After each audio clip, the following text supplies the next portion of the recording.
Mesdames, Messieurs, bonjour. Aujourd'hui, je vais vous parler de football. Effectivement, nous n'en avons pas encore fini, même après l'euphorie qu'a suscité la Coupe du Monde masculine.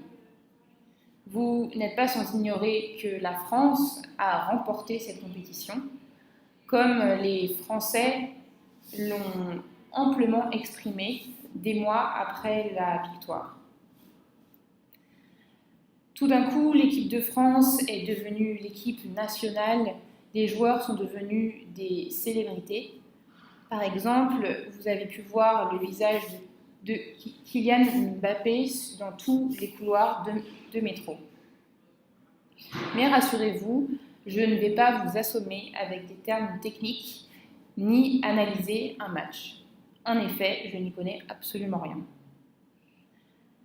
Pour l'instant, je vais plutôt vous parler d'un paradoxe. Donc, quand l'équipe de France gagne, les joueurs représentent la France et tout le monde est fier d'être français. Par contre, quand l'équipe ne rencontre pas le succès escompté, elle devient très noire quand même. Et l'appartenance à la nation française des joueurs est remise en question. Mais je peux vous assurer que tous les joueurs, racisés ou non, sont bien français lorsqu'ils jouent en équipe de France. Cependant, à d'autres niveaux de jeu, les joueurs peuvent être d'autres nationalités. En effet, les clubs européens achètent également des joueurs africains. Prenons la première division. En Europe, 1 joueur sur 5 est africain et en Asie, 1 joueur sur 4 est africain. Les 15 pays les plus exportateurs de joueurs comptent parmi eux 5 pays africains qui arrivent haut dans le classement. Je voudrais commencer par vous parler du trafic d'âge et par une anecdote. Vous avez peut-être entendu parler de Joseph Minala. C'est un joueur camerounais qui jouait pour le Lazio dans la catégorie moins de 17 ans. Cependant, un scandale a éclaté il y a peu et il s'avère que cet homme a en fait 46 ans. Et je vous invite à aller regarder une photo de cette personne sur internet et vous verrez qu'il n'avait pas vraiment moins de 17 ans en effet. Autre exemple, lors de la Coupe du Monde des moins de 17 ans, le Nigeria avait présélectionné 60 joueurs. À la suite de tests osseux, 26 d'entre eux ont été éliminés parce qu'ils étaient trop âgés. Donc, sur le continent africain, cette fraude est presque automatique. Elle est pour ainsi dire institutionnalisée. Elle a lieu à tous les niveaux, dans le club de quartier qui est tenu par un bénévole ou au niveau de la fédération. D'après un journaliste qui a réalisé une enquête sur le sujet, presque 90% des joueurs nés en Afrique mentiraient sur leur âge. Mais pourquoi, me demanderez-vous? Eh bien, il existe plusieurs raisons. Mais tout d'abord, je voudrais préciser que l'Europe est perçue comme un Eldorado par les jeunes joueurs africains. Ils veulent tous aller jouer en France, en Angleterre, en Espagne et en Allemagne. Donc, pour avoir plus de chances de jouer en Europe, certains mineurs se vieillissent pour ainsi échapper aux réglementations sur les transferts de mineurs. Mais ce n'est pas la majorité des cas. La plupart des joueurs se rajeunissent. En effet, imaginez que vous avez 25 ans et que vous prétendez avoir moins de 17 ans. Vous apparaissez comme plus attractif parce que vous êtes plus costaud, plus musclé, vous courez plus vite, vous avez plus de technique. Et troisième raison, les joueurs mentent sur leur âge pour tout simplement disparaître. En effet, il faut savoir que dans le football, lorsqu'un club achète un joueur, il doit payer une indemnité de formation au club qui l'a formé. Or, si le joueur a menti sur son âge et est intraçable, impossible de même réclamer cette indemnité.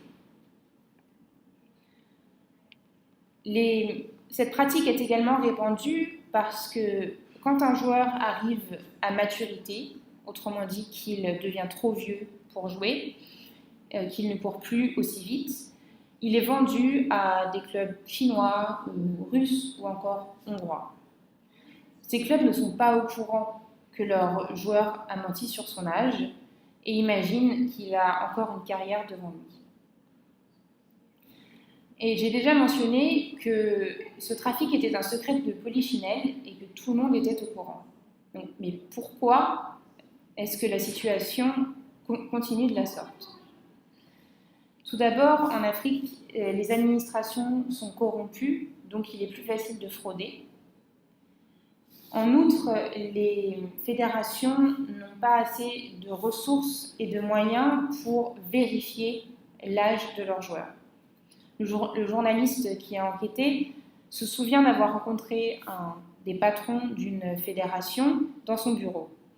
Le patron était entouré de montagnes de dossiers papier et tous ces dossiers étaient les dossiers de joueurs qu'il devait vérifier. Mais la raison principale est tout autre. En effet, les clubs européens ont tout avantage à ce que cette pratique se poursuive. En effet, les joueurs africains représentent une matière première très rentable. Les jeunes rêvent d'aller jouer en Europe et ils sont donc très influençables. Par exemple, les clubs peuvent également revendre leurs joueurs. Donc, un club flamand qui s'appelle Anderlecht a acheté un joueur de République démocratique du Congo. Il l'a acheté pour 325 000 € et il l'a revendu 2-3 ans plus tard pour 13 millions d'euros à Newcastle. Donc, je suis à la moitié de mon discours. Et donc, les clubs européens ont tout intérêt à ce que le marché africain demeure désorganisé. En effet, si rien ne se passe comme il faut en Afrique, les joueurs sont dans l'urgence et n'ont d'autre choix que de partir. En outre, les clubs européens trouvent là un moyen de ne pas payer les indemnités de formation. Certains préfèrent attendre des années et faire traîner les poursuites judiciaires afin que les clubs abandonnent. En outre, les clubs africains n'ont même pas les moyens de porter plainte auprès du tribunal arbitral du sport. En effet, il faut déjà avoir 5 000 francs CFA pour seulement porter plainte. Donc, on voit donc qu'une véritable logique de marché est à l'œuvre. Il s'agit réellement de spéculer sur une marchandise qui est le joueur. Donc, comme je l'ai déjà mentionné, les jeunes joueurs ne rêvent que d'Europe.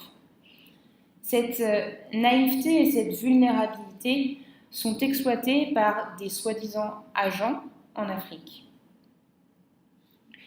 Ils se présentent comme des intermédiaires et font miroiter monts et merveilles aux joueurs et à sa famille. Donc, ils se rendent dans un village, vont voir la famille d'un joueur et affirment que leur fils est extrêmement talentueux, qu'il l'a repéré, qu'il sera le prochain Lionel Messi. Et ils leur réclament donc une somme d'argent afin que leur fils puisse aller jouer en Europe. Donc tout le village se cotise et mobilise environ 3 000 €, mettons. L'agent fait ensuite la même chose avec 4-5 joueurs. Donc si vous faites le calcul, il a déjà en poche 12 000 €. Ensuite, s'il est honnête, mettons, il les amène réellement en Europe. Les joueurs passent des tests. S'ils réussissent, tout va bien, l'agent conserve son argent.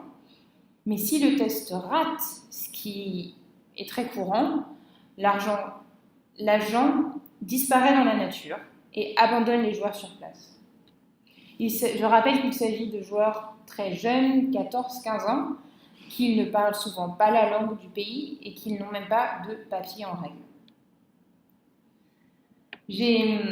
Et ensuite, l'agent est libre de retourner en Afrique et de recommencer. Et c'est donc un cycle infernal.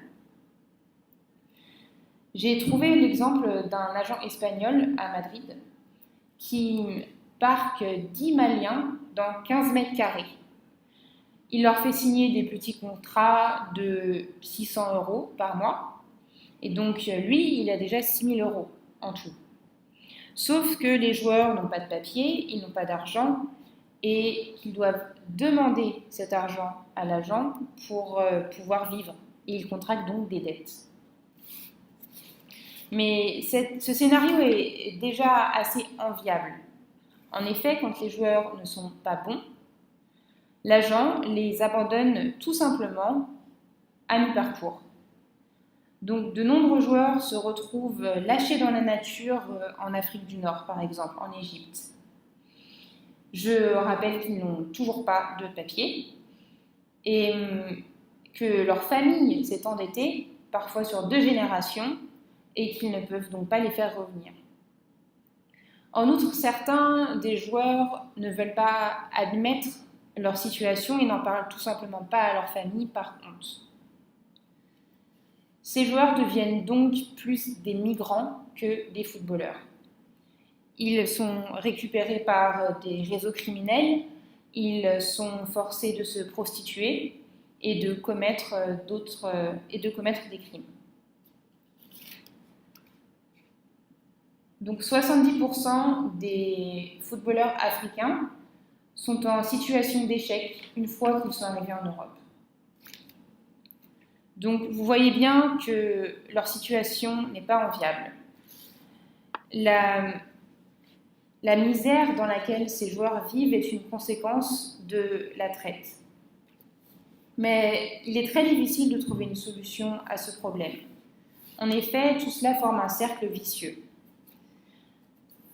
Mettons que les joueurs africains continuent à partir, donc le championnat africain n'est pas attractif, personne n'a envie de regarder ces matchs, les terrains ne sont pas entretenus, les matchs ne sont pas diffusés à la télévision et les fédérations n'ont toujours pas d'argent.